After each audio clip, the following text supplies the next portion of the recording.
Hello there. Thanks for coming by today, PosterCentral.com's video blog. I'm Pete Howard, and check out this beautiful, wonderful, early rhythm and blues, I guess I call it mini masterpiece. It's all Motown artists, and I would call it a Motown masterpiece, except a couple of them didn't succeed nearly as well as Marvin, not for Motown anyway. But just a great design. You gotta love this pink and black and yellow coloring, just such strong eye appeal. It's got Marvin Gaye with 4 really cool, strong song titles, no clunkers at all. Future 70s big hit makers, the Spinners, at the very outset of their career, and the thing's oversized. It's not 14 by 22, it's 16 by 24 inches. Really a nice sized piece that really grabs your eye in the room. So, you know, what is there not to like about this poster? That's what I want to know. Well, let's start with what is to like the most, and that is the presence of Mr. Gaye. My gosh, look at that. Look at the font and the layout, and, you know, typical floating headshot with sort of the explosion going all around him in white, and just really, you know, just really sweet. I guess I'm quite fond of this poster, as you can tell. And what's fun and interesting is that by this point, even though it's early, 1964, Marvin had already had 5 hit records which still resonate to this day. There's no clunkers among them. You know, he had started off with Stubborn Kind of Fellow in 1962, but that song already was too old for inclusion on this poster by 1964. They have the 4 follow-up hits that Marvin had, and that would be, as you can see, Hitchhike, Pride and Joy, and Can I Get a Witness, all from 1963. And then from not too long before the show, actually, You're a Wonderful One, which was just peaking like about a month ago or so. And that also explains why it's top billed above Marvin there in the pink area, his most recent single. But interestingly, they also kind of butchered it, you know, by putting just You Wonderful One. On the other hand, maybe they just shortened it down to that to make the lettering bigger and really attract people's attention. I don't know which. So either way though, You Wonderful One or You're a Wonderful One, which is what Marvin sings, it's a wonderful song, so it's great to have it on the poster. Then, down there, as you can see in the lower left portion, you've got, wow, the Spinners, with their it doesn't even look like them, their very first charting single that would, you know, signal the beginning of a 35-year charting career for this great group, which was known overseas as the Detroit Spinners. And that, as you can see, the song is That's What Girls Are Made For.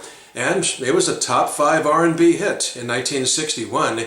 And then Motown signed them, and they sort of went into hibernation for Berry Gordy, which is rather unusual.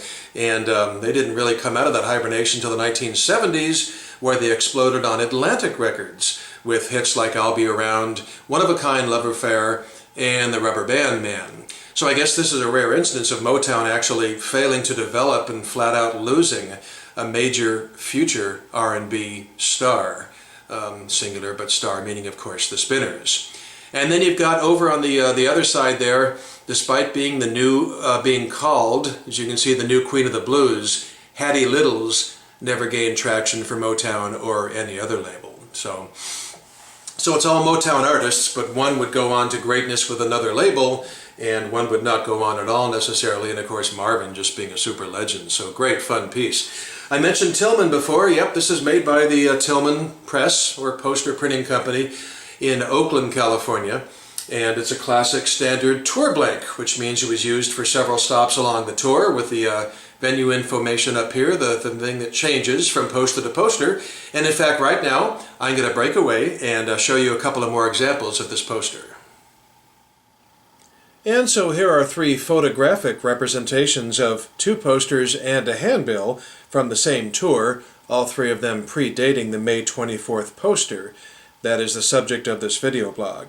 First on the left, you've got a poster from Pueblo, Colorado on Thursday, April 30th.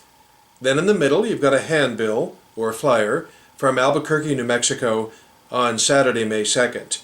And then on the right, you've got a poster, not from the famous Hollywood Bowl in Los Angeles, California, but from a venue by the same name up in a Vancouver, British Columbia, Canada suburb, if you will, called New Westminster, BC, Canada. It's funny, New Westminster should be one word on the Westminster, but the typesetter in this case made it into 2 words. And the date of that poster is Saturday night, May 23rd. And then this one, as you can see, the Evergreen Ballroom Olympia, Washington, where a lot of great posters came out of that place, I'll tell you, over the years.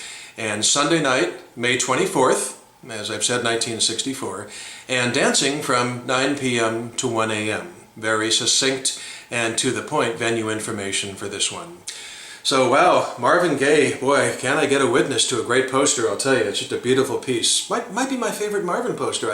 I should have examined all the images before doing this blog, and I might just very much pick this as my favorite Marvin Gaye concert poster ever. So, hope you enjoyed it, enjoyed seeing it. Great fun to show it to you, and we'll see you again soon for something else, hopefully equally as good. That's my goal. Okay, thanks a lot. Have a nice day. Catch you next time. Bye-bye.